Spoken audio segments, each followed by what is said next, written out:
پی T I south east کے رہنما رومی ملک نے پنجاب اوورسیز پاکستانی کمیشن کے ممبر ایڈوائزری کونسل میاں جاوید علی کے اعزاز میں پروقار تقریب کا اہتمام کیا۔ تقریب میں کمیونٹی کی بڑی تعداد نے شرکت کی۔ مزید تفصیلات بیورو چیف یو کے غلام حسین آوان کی رپورٹ میں۔ لندن کے علاقے ساؤتھ ہال میں ہونے والی تقریب کا آغاز تلاوت قرآن پاک سے کیا گیا، جبکہ تقریب میں سابق صدر ساؤتھ ایسٹ رومی ملک، محمد وقاص، نعیم الفت اور خواتین سمیت دیگر سیاسی اور سماجی شخصیات نے شرکت کی۔ تقریب میں میاں جاوید علی نے اپنے خطاب میں اوورسیز پاکستانیوں کا دل کی اتھاہ گہرائیوں سے شکریہ ادا کرتے ہوئے کہا کہ اوورسیز پاکستانیوں کی سوچ سب سے پہلے پاکستان ہے۔ جو میں نے یہاں محسوس کیا ہے کہ یہاں ہمارا ہر پاکستانی جو ہے اس کی سوچ یہ ہے سب سے پہلے پاکستان، اس اپنے پاکستان کے لیے وہ ہر لمحہ ہر وقت چاہتا ہے کہ یہ ترقی کرے۔ اس کا بھی شمار جو ہے دنیا کے جو ترقی یافتہ ممالک ہیں ان میں ہو۔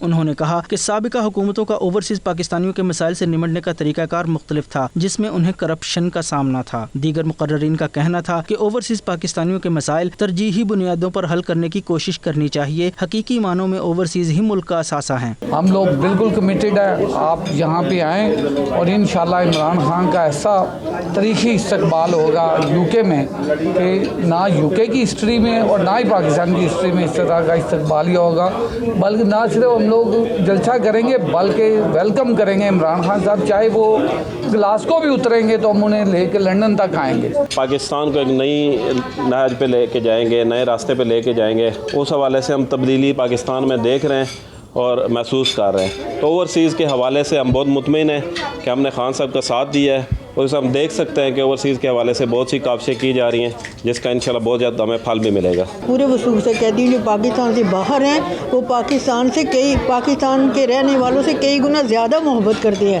اگر وہاں پہ سیلاب آئے، وہاں پہ مہنگائی ہو، وہاں پہ بارش ہو، جو مرضی ہو، یہاں کے جو رہنے والے ان کا دل تڑپتا ہے۔ وہ جتنی بھی کوشش ہوتی ہے اپنے مالی امداد وہاں بھیجتے ہیں اور ہر وقت تیار رہتے ہیں مدد کرنے کے لیے۔ رومی ملک نے کہا کہ عمران خان کی قیادت میں ملک ترقی کی راہ پر گامزن ہو چکا ہے اور آج کی اس پروقار تقریب کا مقصد اوورسیز پاکستانیوں کے مسائل کا بہتر حل تلاش کرنا ہے۔ عالمی شہرت یافتہ قانونی درسگاہ لنکنز ان کی سالانہ گریجویشن کی پروقار تقریب کا انعقاد کیا گیا۔ قانون کا امتحان پاس کرنے والوں میں ڈگریاں تقسیم کی گئیں۔ برطانیہ میں ہیومن رائٹس کے معروف وکیل بیرسٹر امجد ملک کے صاحبزادے حمزہ ملک اور پاکستان میں تشدد کا شکار خدیجہ صدیقی بھی بیرسٹر بننے والوں میں شامل ہیں۔ مزید تفصیلات بیورو چیف یو کے غلام حسین آوان کی رپورٹ میں۔ دنیا بھر کے قانون کی سب سے اعلیٰ تعلیمی درسگاہ لنکنز ان کی سالانہ گریجویشن تقریب میں سینکڑوں افراد نے شرکت کی۔ پاکستانی نیاد وکلاء لنکنز ان کا خطاب اس لیے بھی کرتے ہیں کیونکہ نامور قانون دانوں کے ریکارڈز میں سرکار مدینہ حضرت محمد مصطفیٰ صلی اللہ علیہ وآلہ وسلم کا نام سر فہرست آتا ہے۔ بانیہ پاکستان قائد اعظم محمد علی جناح بھی لنکنز ان سے بیرسٹر بنے، جس پر اس کے مین ہال کے مرکزی دروازے پر قائد اعظم کا مجسمہ بھی نصب ہے۔ لنکنز ان 500 سال پرانی درسگاہ ہے جہاں وکلاء فارغ التحصیل ہوتے ہیں۔ حمزہ ملک کے والد امجد ملک بھی لنکنز ان کے فارغ التحصیل ہیں اور تاحیات ممبر ہیں۔ سالانہ پروقار تقریب میں بڑی تعداد میں بیرسٹرز کے فیملی ممبران نے پوری دنیا سے شرکت کی۔ زیادہ تعداد ایشیائی ملکوں کے طلباء کی تھی، جس میں پاکستان، انڈیا اور بنگلہ دیش، ملائیشیا اور چین نمایاں ہیں۔ نوٹنگم میں کریمیا انسٹیٹیوٹ کی جانب سے معروف صحافی اور ماہر قانون ضمیر قادری کے اعزاز میں عشائیے کا اہتمام کیا گیا، جس کا احوال شہزاد ارمان کی رپورٹ میں۔ معروف صحافی اور ماہر قانون ضمیر قادری کے اعزاز میں کریمیا انسٹیٹیوٹ میں عشائیہ دیا گیا، جس میں سیاسی اور سماجی شخصیات، وکلاء، صحافی، علماء اور پاکستانی کمیونٹی کی بڑی تعداد شریک ہوئی۔ ضمیر قادری نوٹنگم ٹرینٹ یونیورسٹی کے وہ واحد گریجویٹ ہیں جنہوں نے وہاں سے LLB آنرز وتھ جرنلزم کی ڈگری حاصل کی۔ شرکاء نے ان کے علم دوستی کو سراہتے ہوئے اسے پاکستانی کمیونٹی کی بڑی کامیابی قرار دیا۔ مسلم ہینڈز کے چیئرمین پیر سید لخت حسنین اور دیگر کا کہنا تھا کہ پاکستانی کمیونٹی کو تعلیمی میدان میں اپنا جوہر دکھانا چاہیے۔ والدین خود اعلیٰ تعلیم حاصل کر کے اپنے بچوں میں تعلیم کا ذوق بڑھائیں تاکہ وہ جدید تعلیمی سہولیات سے استفادہ کر کے ملک و قوم کا نام روشن کریں۔ جناب ضمیر قادری صاحب نے جو LLB کی ڈگری حاصل کی ہے، میں سمجھتا ہوں کہ وہ ہمارے جوانوں کے لیے ایک بہترین نمونہ ہے اس بات کا کہ تعلیم جو ہے وہ کسی عمر میں بھی وہ حاصل کر سکتے ہیں۔ ضمیر قادری کی جو اچیومنٹ ہے وہ ساری مسلم کمیونٹی کے لیے بہت ہی اچھی خبر ہے۔ ہم سب بڑے وی فیل ویری پراؤڈ۔ ضمیر قادری کا کہنا تھا کہ اگر عزم و حوصلہ ہو تو عمر کے کسی بھی حصے میں تعلیم حاصل کی جا سکتی ہے۔ انہوں نے تہنیتی پیغامات پر لوگوں کا شکریہ بھی ادا کیا۔ اللہ کے فضل سے برطانیہ میں ہمیں وہ تمام سہولتیں حاصل ہیں کہ جو ایک اعلیٰ تعلیم یافتہ معاشرہ بنانے کے لیے ضروری ہوتی ہیں۔ تو میرے پورے صحافتی کریئر میں جو میرے میڈیا کے دوستوں نے اور میرا تعلق راولپنڈی اسلام آباد پریس کلب سے رہا، میں تمام اپنے ساتھیوں کو بھی شکر گزار ہوں جہاں جہاں سے مجھے پیغامات آئے، اور تمام میڈیا کا بالخصوص تمام جو ٹی ویز کے نمائندے یہاں پہ ہم سب کا شکر گزار ہوں۔ ضمیر قادری نے ثابت کر دیا کہ علم حاصل کرنے کے لیے عمر کی کوئی قید نہیں ہوتی اور سچی لگن اور محنت سے کوئی کام کیا جائے تو منزل مل ہی جاتی ہے۔ شہزاد ارمان، 92 نیوز، نوٹنگھم۔ برطانیہ اور یورپ کے سب سے بڑے کمیونٹی بگ جان میلے کی افتتاحی تقریب کا انعقاد مقامی ریسٹورانٹ میں ہوا۔ تقریب میں تمام کمیونٹی سے تعلق رکھنے والے اسپانسرز اور سپورٹرز نے بھرپور شرکت کی۔ برمنگھم سے عابد کاظمی کی رپورٹ دیکھیے۔ بیگ جان میلہ کی افتتاحی تقریب کے موقع پر آرگنائزرز جہانگیر صدیق اور بابر صدیق نے تمام مہمانوں کو خوش آمدید کہا۔ ان کا کہنا تھا کہ ان کی کوشش ہے کہ دیار غیر میں رہتے ہوئے اپنی نوجوان نسلوں کو پاکستانی کلچر اور ثقافت سے جوڑے رکھیں، اور یہ میلہ اسی کی ایک کڑی ہے۔ اس موقع پر میڈیا سے گفتگو کرتے ہوئے شرکاء نے کہا کہ بیگ جان میلہ برمنگھم کا سب سے بڑا میلہ ہوتا ہے جس میں ملٹی کلچرل فیملیز شرکت کرتی ہیں۔ بگ جانز عید میلہ کی لانچ پر آئے، آپ دیکھیں کہ بہت سارے مہمان یہاں حاضر ہیں، شرکت فرما ہیں، بزنس اسپانسرز اور پارٹنرز وغیرہ۔ آج اس تقریب میں انشاءاللہ نیٹ ورکنگ ہوگی، کھانا پینا ہوگا اور بہت ساری سرگرمیاں وغیرہ ہوں گی۔ انشاءاللہ عید میلہ اس اتوار کو ہے کینل ہل پارک میں، جہاں 60 سے 70 ہزار لوگ انشاءاللہ شرکت فرما ہوں گے۔ آپ بھی آئیں، اپنی فیملی کو ساتھ لے کر آئیں اور انشاءاللہ اس ایونٹ میں حصہ لیں۔ Hi, it's Mo Nawaz from Homeless One. This year, with help of Big John Miller, we're actually holding about 200 people on a sleep out on the night before, on the Saturday night, in order to raise awareness for the homeless community in Birmingham.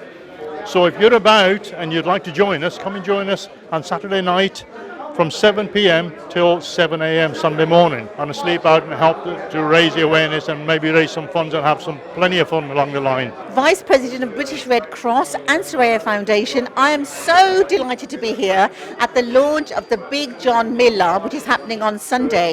It's the largest in the country and it's a wonderful celebration bringing all communities, businesses, organisations together. So I'm thrilled to be here. The prediction is for a very, very hot day. It will be rocking, so don't forget we got loads of artists: Arif Lahad, Nasibullah, Asif Khan, Nafis, you got Hunters, you got Mass Bonafide, you got Roach Killer, and there's a few more artists that I may have missed, but yeah, please do come on Sunday. Thank you. Supporting the Big John's Miller again this year, 4th year running. Really great atmosphere, great for the community. I look forward to meeting all you there. We've been supporting you for the last 4 years now. Amazing turnout, amazing atmosphere for the local community. We're looking forward to supporting it again this year. I'm a director of SME Outsourcing. We're accountants based in Birmingham, Edgbaston, and I'm here today to support Big John Miller. It's my first time I'll be attending their event. I do a lot of work in the community, and here for the amazing Mela launch, and looking forward to the event on Saturday. ان کا مزید کہنا تھا کہ اس طرح دوسرے مذاہب اور community کو اس طرح کے ثقافتی میلوں کے ذریعے امن اور پیار کا پیغام ملتا ہے۔ پاکستانی کلچر اور میوزک کو عام کرنے کے لیے عارف لوہار اور نصیب اللہ لائیو پرفارم کریں گے۔